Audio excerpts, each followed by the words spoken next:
Uh, Hi everyone, Aaron here, Wolfie there, coming to you from Arizona. We're going to run through what we know so far about the 2024 Barkley Marathons. We have, as I can see it, 16 finishers on Loop 1.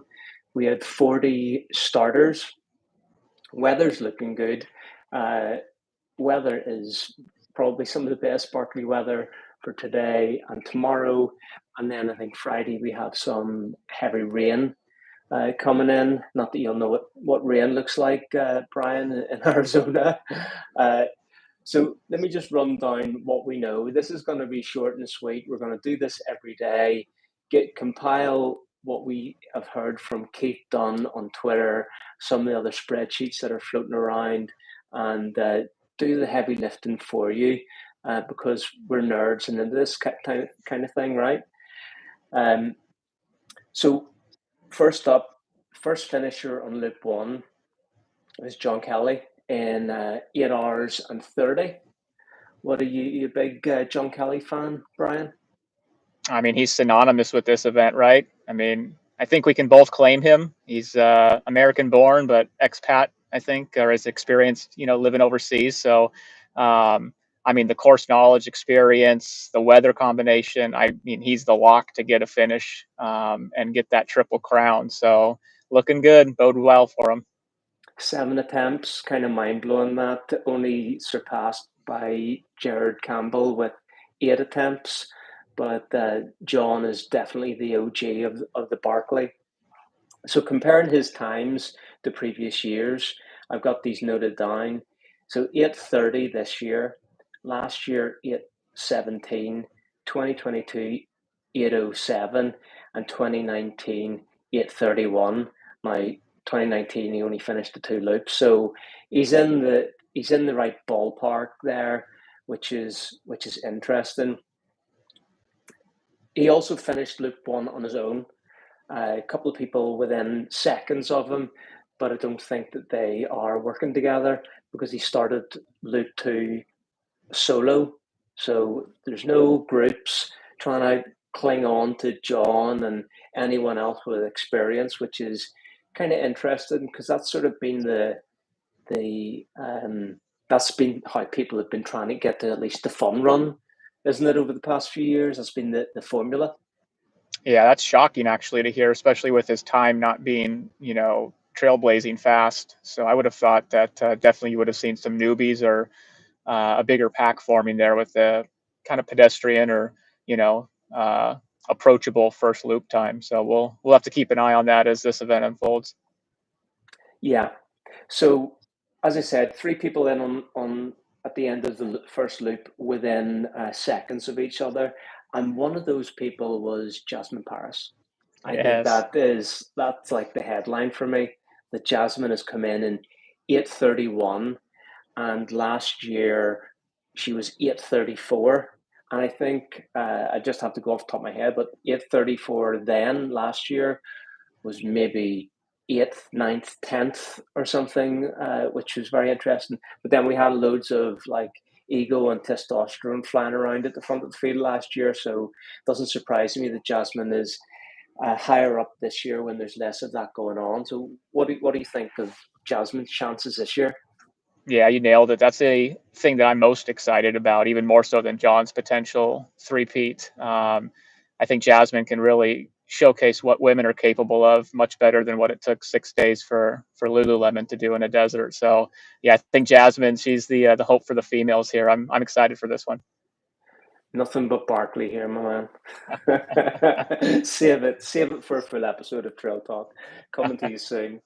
Who else have we got? So obviously with the Barkley, the last couple of years they have been doing this alias thing, which I think is kind of fun. It's super Barkley, but that means at this early stage we only have aliases to go on, apart from some of the things that have been sort of married up together. So we did have another 3-person group that come in. Let me check my copy of the official unofficial spreadsheet, and there was just 3 more runners is what they were called. on Twitter, which is amazing. And they just come in a minute behind Jasmine, or within a minute of Jasmine. So quite condensed at the front. And then we had another couple of runners a few more minutes back. Interesting though, Jared Campbell had finished Loop 1 in 11th in 8:46. And looking back at Jared's previous time, so last year, Loop 1 was 8:27. He ultimately DNF'd that with a knee issue on the third loop, I think. 2021, 10:21, hard year, no finishers. I think that was a bad weather year. Again, 2019, that was another one of those super difficult years, no finishes. And then 2013, he ran 7:31, but I think he used up all his juice because he didn't go out on loop 2. So he's come through with a solid first loop finish time, in the mix, likes to do his own thing anyway. Big Jared Campbell fan. I think if I was a real mountain goat, I would want to be Jared Campbell. What do you think of Jared's chances this year?